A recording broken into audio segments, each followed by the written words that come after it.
warm welcome to you all. My name is Antje Fiedler and I'm an associate editor of the Journal of Small Business Management. Today I have the privilege to talk to one of our authors who published a recent article in our journal, namely Professor Vitaliy Skorodziyevskiy, about his paper entitled The Family Business CEO, a review of insights and opportunities for advancement.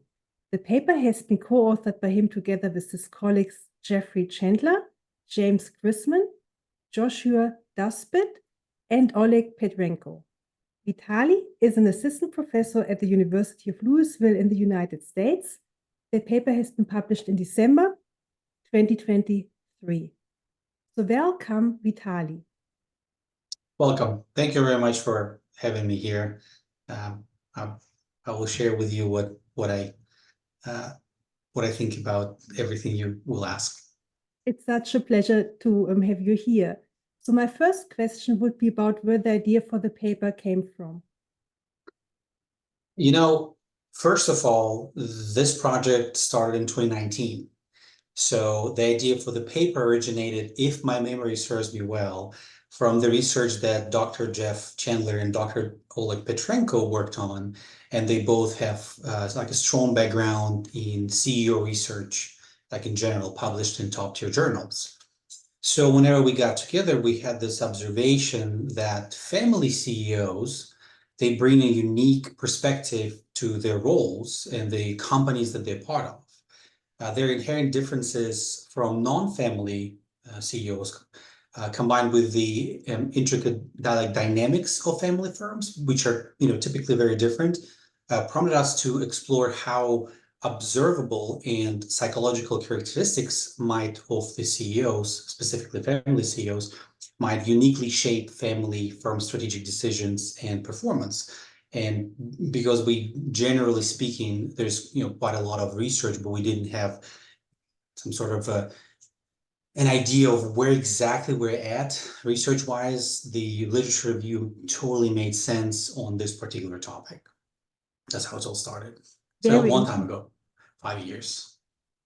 That's a long time. And I know it takes a long time to publish an article, and it's really great that you picked our journal for it. So thank you. So then the second question would be, what is the most important theoretical insights that your paper has? That's a good one. So there are several. I was thinking, what is something that could potentially guide future researchers? What should people really focus on? So the paper provides several interesting, in my opinion, insights into the characteristics and impact of CEOs in family firms.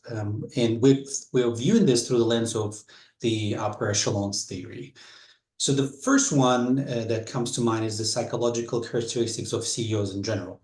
So our study emphasizes the importance of psychological characteristics. So think narcissism, personality, humility, political ideology, in influencing the strategic decisions of CEOs in family firms in particular. So family CEOs and family firms. So these characteristics can kind of significantly affect the firm's strategic decision, like direction and performance. And this is important because those are the characteristics that are really kind of hard to measure, as opposed to observable characteristics such as age of CEOs, like duality, or how many children they have, or their birth order. Like those are the things that we can actually see, or height or weight, or whatever the case might be. We can observe them, but what's inside the CEO, what is happening in the CEO's head, that is something that we need more of.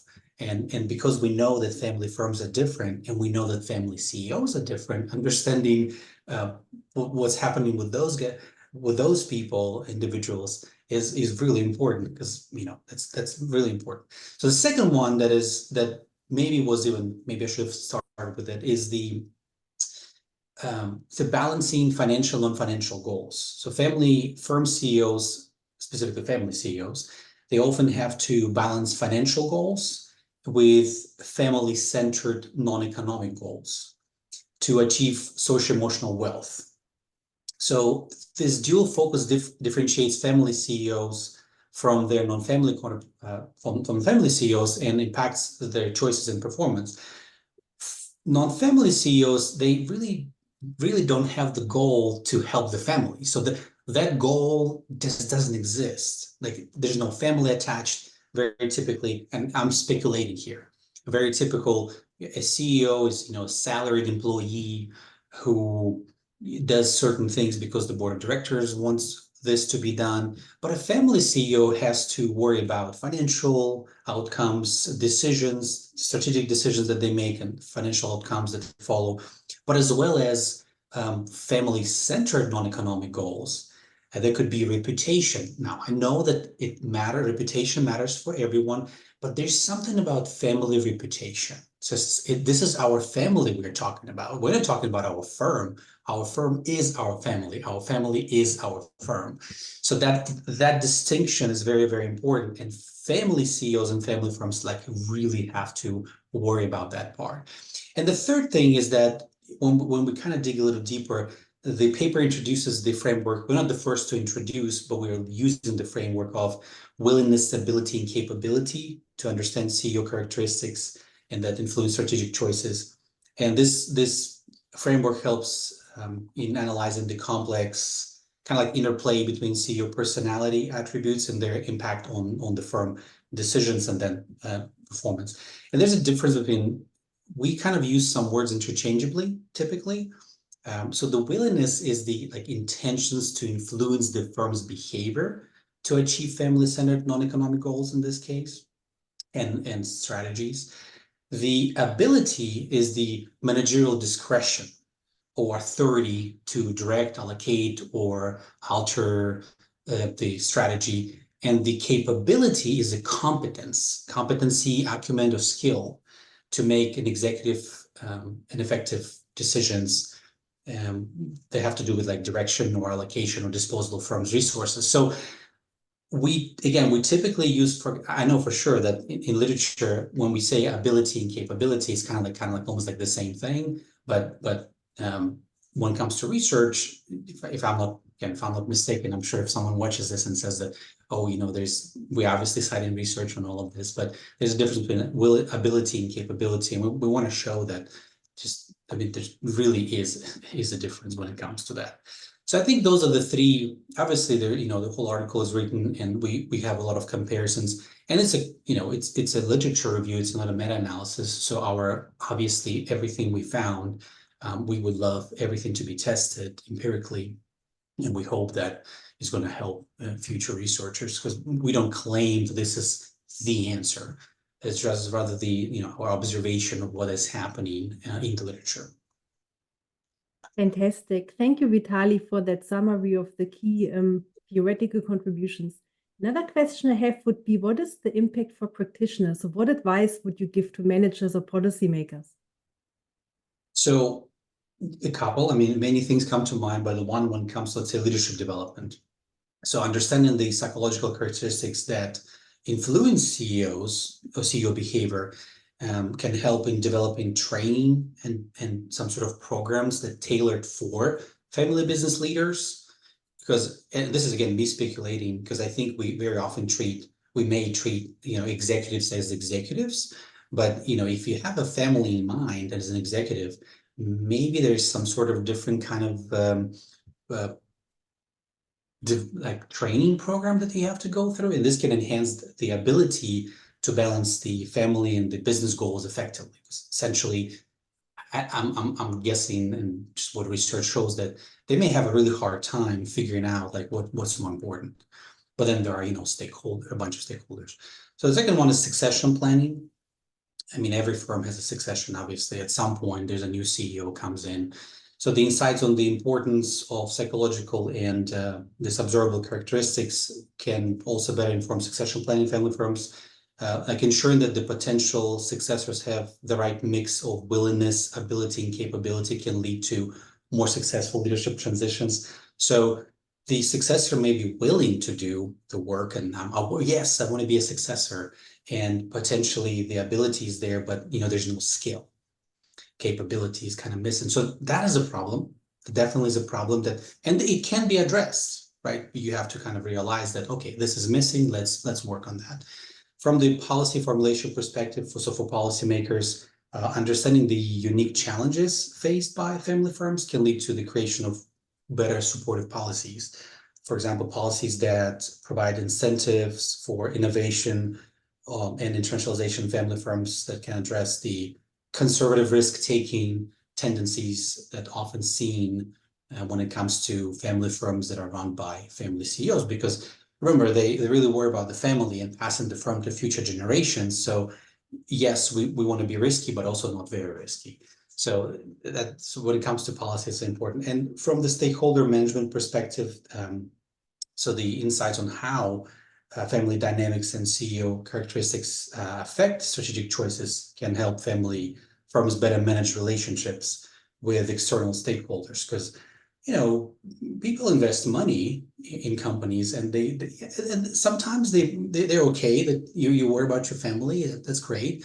but sometimes they want, you know, hard returns, specific strategies on specific returns, and that is important. So whenever you manage, you know, a lot of people, when a company is small, maybe it's a little easier, but family firms, as you know, in Germany, for example, like there are a lot of family, like there are so many family firms. I'm sure in New Zealand as well, in Australia, in Asia, like a lot of firms are family firms. So you have to kind of understand, how do you manage stakeholders? How do you explain to them that, yes, I care about this and I care about that, but you know, I also have a family, and we wanna do it right.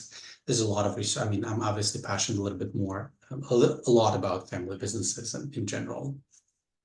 So No, there's those are, I think, certainly, the implications, some of the implications. absolutely. I mean, they contribute lots to the economic growth of countries. So they're really important in terms of size, and probably we have overlooked it in the literature a little bit.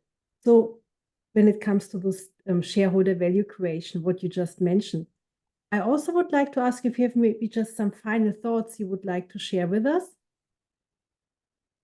You know, I have a few, but and I was thinking, and let me just mention that, you know, the typical one would be a more, you know, theoretical, would be that we reviewed everything from the perspective of the upper echelons theory, and you know, it's a great perspective, but it probably makes sense to kind of move kind of forward. And so a lot of research looks at characteristics of CEOs and some sort of you know, preliminary outcome, which is, you know, some sort of strategic change. Again, I'm looking from the upper echelons theory perspective. So there's a characteristics that leads to some sort of change, but taking the characteristics that leads to sort of strategic decision, that leads to sort of performance. So the whole thing is what we need more of. And in addition, it probably makes sense for us to almost, I'm not saying combine theoretical perspectives, but add a little bit more value by bringing other perspectives, because, you know, just one may not be enough to fully cover all the aspects of decision making when it comes to CEOs. So like resource-based view, property rights theory, institutional theory, we definitely would benefit, because there's a lot of research on CEOs in general, and CEOs and family businesses in particular. You know, the second one, the thought I had is that today, probably we have to think more than ever about the impact of technology. I know that your research is a little bit of an innovation, and that's a big deal. And exploring how these advancements in technology and digital transformation influence the strategic choices of family firm CEOs, the family CEOs and family firms in particular, could be an interesting area for future research. This could include, you know, examining the role of CEO characteristics in adopting, leveraging new technologies for business growth, for example, AI, right? So obviously, I know that a lot of journals and a lot of articles right now go into AI, but the truth is that AI is here to stay. So the question is, you know, how can, you know, family firms adopt to this, what's going on? And because, you know, AI is no different in terms of the technological boom as social media or, you know, cell phone, right? It comes, and it will probably never go away, and our lives will never be the same. So I think the question is, can we adopt that? Can we do something with this new technology? And we have to do it fast, whether you're a family firm, non-family firm. So that research is, I can tell you now that as of right now, which is today, right now is July. So July 2024, that research really isn't there for obvious reasons. It's so new. but maybe, 5 years from today, we're going to look at this video, we're going to watch this video and say like, oh my gosh, like, yeah, 5 years ago, we didn't even know that. But I think this new technology, understanding what do we do with this, could be very useful for the future. And it's very practical. It's very practical. I think one of the things that we can provide for, in addition to practitioners, it's very practical findings, because there are a lot of family businesses. I mean, anytime you probably go to a store, mom and pop shop somewhere in New Zealand, you probably walk into a family business. And if you do, maybe, you read a paper and you just share insights, and they'll be like, oh my gosh, thank you very much. I probably wouldn't share our paper with them because it's written in a very complicated maybe language, but other than that, I think that's what we can do. Excellent. Thank you so much, Vitaliy, once again for taking the time. And I'm sure that everyone now wants to read the full paper, which is available at the Taylor and Francis website of the Journal of Small Business Management. I very much enjoyed talking to you and learning more about your paper. Thank you, Vitaliy. Thank you very much. The pleasure is absolutely mine, 100%. I really appreciate you guys reaching out, and I'm glad that I was able to talk about the paper on behalf of the co-authors, which, they very much so appreciate as well, that you guys reached out.